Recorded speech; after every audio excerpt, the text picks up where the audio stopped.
where do people start if this is their first time going through an annual planning exercise?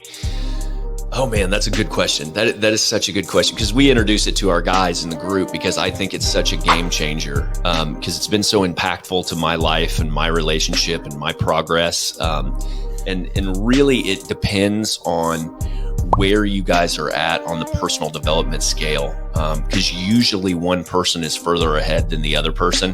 When you first try to like broach this topic or bring it up and you're like, hey, to your wife, you're like, let's go do annual planning as a couple for our family and our businesses and our life.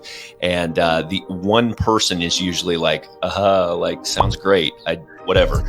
And so I will say that there is a learning curve to it. Each time gets better. Each time gets more kind of sophisticated and more efficient.